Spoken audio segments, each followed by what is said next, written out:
Messi is unstoppable at the moment. Back to back world cup final, last 4 world cup में third final जो है वो इस वक्त मेसी खेलने वाला है। भाई मेरा तो ये बात मानने का दिल ही नहीं कर रहा, मैं इस पे कन्विंस ही नहीं हो पा रहा हूँ कि ये मेसी का प्रोबेबली लास्ट वर्ल्ड कप होगा या फाइनल जो है वो उसका लास्ट मैच होने वाला है इंटरनेशनल का। ये अपने इंटरनेशनल करियर के पीक से भी ऊपर जा चुका है। जो बंदा बैक टू बैक ट्रॉफीज हार रहा था, 2007 का कोपा अमेरिका, 14 का वर्ल्ड कप, 15-16 के कोपा अमेरिका, अब जब वो जीतने लगा है तो वो सडनली जीते जीते रिटायर हो जाएगा। भाई इस चीज को दिल मानने को तैयार ही नहीं है। प्रोबेबली वो नेक्स्ट वर्ल्ड कप खेलेगा, नेक्स्ट वर्ल्ड कप नहीं तो एटलीस्ट 2 साल और खेल के नेक्स्ट कोपा के टाइम पे वो शायद डिसाइड कर ले कि भाई उसमें वर्ल्ड कप खेलना है नहीं खेलना। Next world cup Portugal, Spain, Morocco में होना है, स्पेन में होना है वर्ल्ड कप, सेंटियागो के अंदर फाइनल।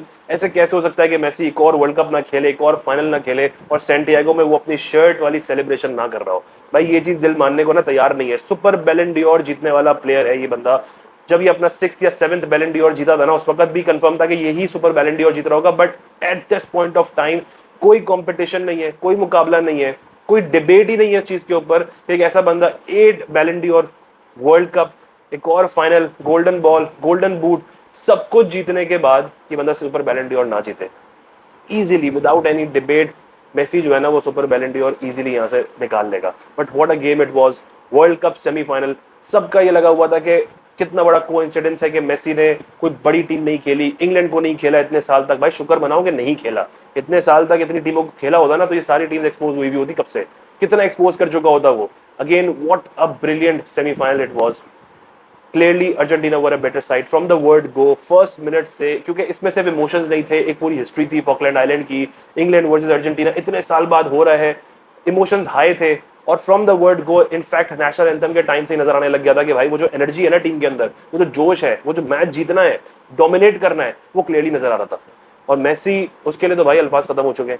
39 ईयर ओल्ड इस एज में आके सिंगल हैंडेडली टीम को कैरी कर रहा होता है। वो सेमीफाइनल से पहले स्टैट्स आए थे ना, जितने भी सेमीफाइनलिस्ट टीम्स हैं, फ्रांस, स्पेन, इंग्लैंड, अर्जेंटीना, हर टीम के अंदर गोल स्कोरर कोई अलग है, असिस्ट कोई अलग है, बिग चांसेस क्रिएटेड कोई और प्लेयर होगा। लेकिन जब बात अर्जेंटीना की थी तो हर ब्रैकेट के आगे मेसी का नाम था। Goal scorer Messi, number of assist Messi, big chances created Messi, जितनी कंट्रीब्यूशन हो सब में Messi. Good for Messi fan, good for Messi himself. लेकिन टीम के लिए कभी कभी अच्छा नहीं होता। बट इस मरतबा सेमीफाइनल में कंप्लीटली डिफरेंट अर्जेंटीना नजर आ रही थी भाई, कि वो आई है डोमिनेट करने के लिए। हर बंदा उठ के जो है वो स्टेप अप कर रहा था। एंजो फर्नांडिस हो, फिर पिछले गेम में अगेंस्ट स्विट्जरलैंड स्पाइडरमैन एल्वेरेज ने भी गोल कर दिया था, यहाँ पे लोतारो मार्टिनेज ने कर दिया। And then beautiful beautiful assist by Messi, वो भी अपने राइट फुट से करना।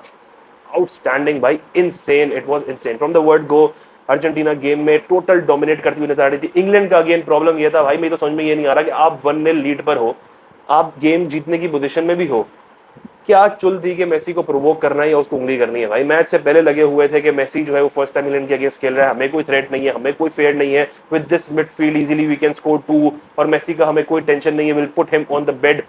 मेसी ने बता दिया भाई कितना प्रोवोक करोगे ना तो मेसी रिटर्न में यही आकर रिस्पॉन्स देगा। और 1-0 के बाद कंप्लीटली डिफेंसिव माइंडसेट के साथ अपनी बस बात की, इतने पैसिव माइंडसेट के साथ आप वर्ल्ड कप में अगर लगता है कि आप जीत जाओगे, वो भी ऐसी टीम के अगेंस्ट जो हर मैच में कम बैक कर रही है। इजिप्ट वाले मैच में जो टीम 2-0 से 3-2 जा सकती है विद इन 15 मिनट्स, स्विट्जरलैंड वाले मैच में जो टीम अगर कम बैक कर सकती है, उस टीम के अगेंस्ट 1-0 डाउन बस पार्क करके एक और स्ट्राइकर को कम कर दिया। गॉर्डन जिसने गोल किया उसको हटा के कौन सा गोल लेकर आए कि भाई हमने एक और डिफेंडर ऐड करना है, और सामने बॉल कैरी करने के लिए सिर्फ बेलिंगम और हैरी केन मौजूद थे। काउंटर अटैक करने की अपॉर्चुनिटी हो भी तब भी काउंटर अटैक नहीं हो पाए। ऐसे टाइम पे 1-0 लीड के ऊपर आप कॉन्फिडेंट फील करके मेसी को प्रोवोक करो, ये कभी भी आपके लिए ठीक डिसीजन नहीं हो सकता भाई। ऐसा प्लेयर जिसके पास बहुत टाइम है, वो इजीली उसके पास बॉल आएगी, वो बॉल घुमाएगा, गेम को 2-4-5 मिनट के अंदर चेंज कर सकता है। किसी टीम की भी मिडफील्ड को, डिफेंस को एक्सपोज करना हो, जस्ट कॉल मेसी। तो ऐसी टीम के अगेंस्ट आप उसको प्रोवोक कर रहे हो और इतने डिफेंसिव और पैसिव माइंडसेट के साथ खेल रहे हो। जर्मनी सबसे बड़ी एग्जांपल है कि जो पैराग्वे के साथ हार के बाहर हुई थी ना, इसीलिए हो गई थी भाई, क्योंकि वो इतना पीछे चले गए थे कि हमने सिर्फ इस लीड को बचाना है और मैच को निकाल लेना है, और फिर अपना ही नुकसान हुआ था। और ऐसी टीम जो जीत ही कमबैक पे रही है, जो जिसका टोटल गेम स्टार्ट ही 80 मिनट्स के बाद हो रहा होता है, और उसने तो इस मर्तबा डोमिनेट भी किया है फर्स्ट हाफ में, सेकंड हाफ में जान भी मारी है। और ऐसी टीम को आप लास्ट 10 मिनट में कैसे रोकोगे भाई 1-0 लीड के ऊपर? और वही चीज यहाँ पर मेसी ने की। और अगेन इतना जीनियस बंदा है कि गेम में क्लियरली नजर आ रहा होता है कि जब एंजो फर्नांडिस ने गोल किया, it was a beautiful goal. तो ऐसी सिचुएशन में जब मेसी के पास बॉल आती है तो वो 1v1 सिचुएशन थी अगेंस्ट जेडी स्पेंस। वहां से कोई भी प्लेयर होता वो शायद क्रॉस निकालता, चांस क्रिएट करने की कोशिश करता, या फिर पीछे डी पॉल या एंजो की तरफ बॉल जाती। बट एंजो की तरफ अगर वो बॉल पहले पास होती तो एंडरसन ऑलरेडी बॉक्स के एज पे था, यानी कि इजीली वो बॉल डिफेंड हो जाती। ऐसी सिचुएशन में मेसी जो है वो टाइम लेता है, बॉल को बॉक्स के करीब लेके जाता है, और जब 1v1 सिचुएशन स्पेंस के करीब होती है तो एंडरसन जो है वो टुवर्ड्स मेसी आ रहा होता है, तो वो एक स्पेस ऑटोमेटिकली जो है ना वो खुलना शुरू हो जाती है एंजो के लिए। वो जो गैप इतना बड़ा बनाया मेसी ने, दैट शोज कि वो कितना जीनियस बंदा है। वहां से बॉल उसने एंजो को दी और एंजो ने स्ट्रेट अवे वहां पे गोल कर दिया। एक इंटेलिजेंट माइंड बॉल को देखते हुए समझ जाता है कि भाई कौन सा प्लेयर किधर जा रहा है, तो वो टाइम लेते हुए बॉक्स के करीब जाता है। डिफेंडर जो है वो मेसी को अप्रोच कर रहा होता है, and then straight away automatically Enzo Fernandez के लिए वो जो है स्पेस पूरी ओपन हो जाती है। And then it was a banger जो एंजो फर्नांडिस ने किया, क्लासिक फिनिश करते हुए एक इंपॉर्टेंट गोल जो है ना वो राइट टाइम पे स्कोर किया, असिस्ट किया मेसी ने। अगेन जीनियस माइंड जो क्लियरली गेम में नजर आ रहा होता है, आउटस्टैंडिंग गोल था। एंड देन लास्ट जो गोल हुआ है लोतारो मार्टिनेज वाला, जो राइट फुट असिस्ट था, आउटस्टैंडिंग। वो सिर्फ ऐसे टाइम पे ना एक ही बंदा कर सकता है और उसी ने किया आगे। क्लियरली टेक्टिकल डिफरेंस भी नजर आ रहा था, एक इंटेलिजेंट माइंड भी यहाँ पे नजर आ रहा था, चाहे वो मैनेजर का हो चाहे वो कैप्टन का हो। इंग्लैंड और अर्जेंटीना में जो डिफरेंस था ना वो उनकी अटैकिंग माइंडसेट और अप्रोच थी। इंग्लैंड जो है वो सिट बैक करना शुरू हो गया, वो पीछे जाना शुरू हो गया। मीनवाइल जब बात अर्जेंटीना की आई तो फौरन उस अपॉर्चुनिटी को ना उसने ग्रैब किया स्कलोनी ने, इमीडिएटली डीपॉल को भी लेकर आए, लोतारो मार्टिनेज को लेकर आए, क्योंकि और कोई ऑप्शन नहीं था, अटैक ही करना था। एक साइड पे सिम्योनी पहले से मौजूद था, सिम्योनी को फाइनली उन्होंने खिलाया जिसकी वजह से इनको विड्थ मिल गई थी। उस तरफ दूसरी तरफ जो है वो परेदेस को हटा के गोंजालेस को लेकर आए, तो एक तरफ सिम्योनी हो गया था, एक फिर उसके बाद डी पॉल, लोतारो मार्टिनेज, और क्लियर डिफरेंस अर्जेंटीना में और इंग्लैंड में यहाँ पे नजर आ रहा था। So clearly Argentina were a better side. कहने को सब यही कह रहे थे कि भाई इंग्लैंड को हरा नहीं सकते, इंग्लैंड की मिडफील्ड 6 फीट डिफेंडर्स, उन 6 फीट के डिफेंडर्स के ऊपर से बॉल निकाल निकाल के ना मेसी चांसेस क्रिएट कर रहा था। और अगेन इंग्लैंड के साथ कभी मेसी ने खेला नहीं, जब खेला तो 9-10 ड्रिबल कर दिया भाई एक ही वर्ल्ड कप के अंदर, और हिस्टोरिकली इतनी बड़ी हिस्ट्री क्रिएट कर दी इतने सारे ड्रिबल्स एक ही वर्ल्ड कप के अंदर करते हुए, और फिर उसमें 2 असिस्ट भी कर दिए। वर्ल्ड कप सेमीफाइनल, एक और वर्ल्ड कप सेमीफाइनल, उसमें 2 असिस्ट। तो ये तो शुक्र मनाओगे भाई उसने कोई बड़ी टीमों के साथ पहले नहीं खेला, वरना वो बड़ी टीमें कब की एक्सपोज हो जाती है। इस मिडफील्ड को अर्जेंटीना जो है वो क्रॉस नहीं कर सकती। अर्जेंटीना बहुत बुरा गेम खेल रही है।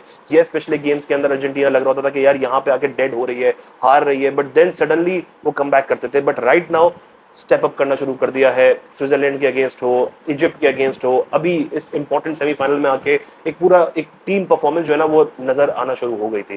So it was a brilliant brilliant game, and Argentina again उसने डोमिनेट किया, उसने इजीली एक्सपोज करके रखा इंग्लैंड को। जब मैच से पहले ना मैं अपने एक ग्रुप के अंदर भी बात कर रहा था, दोस्तों से बात कर रहा था, तो मैं कह रहा था कि ये 3-1 अर्जेंटीना जीतेगी। जितना भी कह लो भाई इंग्लैंड बहुत टफ टीम है, फलाना टीम है, लेकिन जो माइंडसेट लेकर अर्जेंटीना फील्ड पर आती है ना वो चैंपियन माइंडसेट है, मेंटालिटी बहुत सॉलिड है, चैंपियन वाली मेंटालिटी के साथ खेल रहे होते हैं, तो 3-1 वाली लीड के साथ खेलेंगे। और 3-1 4-1 लीड होती, मैकलिस्टर के चांसेस निकले थे, एक साइड पोस्ट पे लग गई, फिर दूसरी साइड पोस्ट पे लग गई। उसके अलावा एक और चांस था मार्टिनेज का, जब हेडर लिया उसने, कीपर ने सेव कर लिया। ये इजीली 3-1 4-1 वाली लीड थी, बट यहाँ पे 2-1 गेम हुआ। बट इस 2-1 गेम के अंदर क्लियरली अर्जेंटीना डोमिनेट कर रही थी, पूरे तरीके से इंग्लैंड को एक्सपोज कर रही थी। So from the word go Argentina played extremely well, and they are going to play another final. In last 4 world cup Argentina अपना तीसरा वर्ल्ड कप फाइनल खेल रही है, और अब जो फाइनल होने वाला है वो ग्रेटेस्ट फाइनल होगा, Spain versus Argentina. Perfect script जो है वो फॉलो हो रही है। कतर में जो फिनलिज्मा होने वाला था उसकी एग्जैक्ट यही टीमें थी फाइनल के अंदर, कतर में अर्जेंटीना वर्सेस स्पेन, और अब वर्ल्ड कप फाइनल में भी अर्जेंटीना वर्सेस स्पेन। तो बारसा फैन होते हुए तो भाई आई थिंक ये विन विन सिचुएशन है कि एक तरफ या तो 7-8 बारसा प्लेयर्स वर्ल्ड कप जीत जाएंगे तो खुशी होगी, दूसरी तरफ अगर मेसी ने back to back world cup जीत ली है तो फिर खुशी 2 टाइम्स 3 टाइम्स 4 टाइम्स इजीली बढ़ सकती है। और उसके बाद फिर वर्ल्ड कप कंप्लीट करने के बाद अब फिर सिर्फ वो एंजॉय करेगा, वो खेलेगा अगर वो back to back world cup जीत जाता है। सो कोई भी जीते, बट इस वक्त बारसा का current best number 10 versus Barca का एक्स बेस्ट नंबर 10 का मैच होने वाला है। Lamine Yamal versus Lionel Messi, nothing can get bigger and better than this. So perfect ending होने वाली है इस फीफा वर्ल्ड कप की। What a brilliant brilliant match it was. और मेरे पास जेन्युइनली अब अल्फाज नहीं है मेसी को बयान करने के, उसकी ग्रेटनेस को बयान करने के, कि वो बंदा कैसे सिंगल हैंडेडली पूरी टीम को कैरी कर रहा होता है, या जिस तरह के वो चांसेस क्रिएट कर रहा होता है। Outstanding game, and what a player, what a beautiful player he is. आपकी क्या राय है इस मैच के बारे में, जरूर कमेंट सेक्शन में बताइएगा। ख्याल रखिएगा अपना, फिर मुलाकात होगी अगले मैच में। होपफुली एक अच्छा वर्ल्ड कप फाइनल देखने को मिलेगा।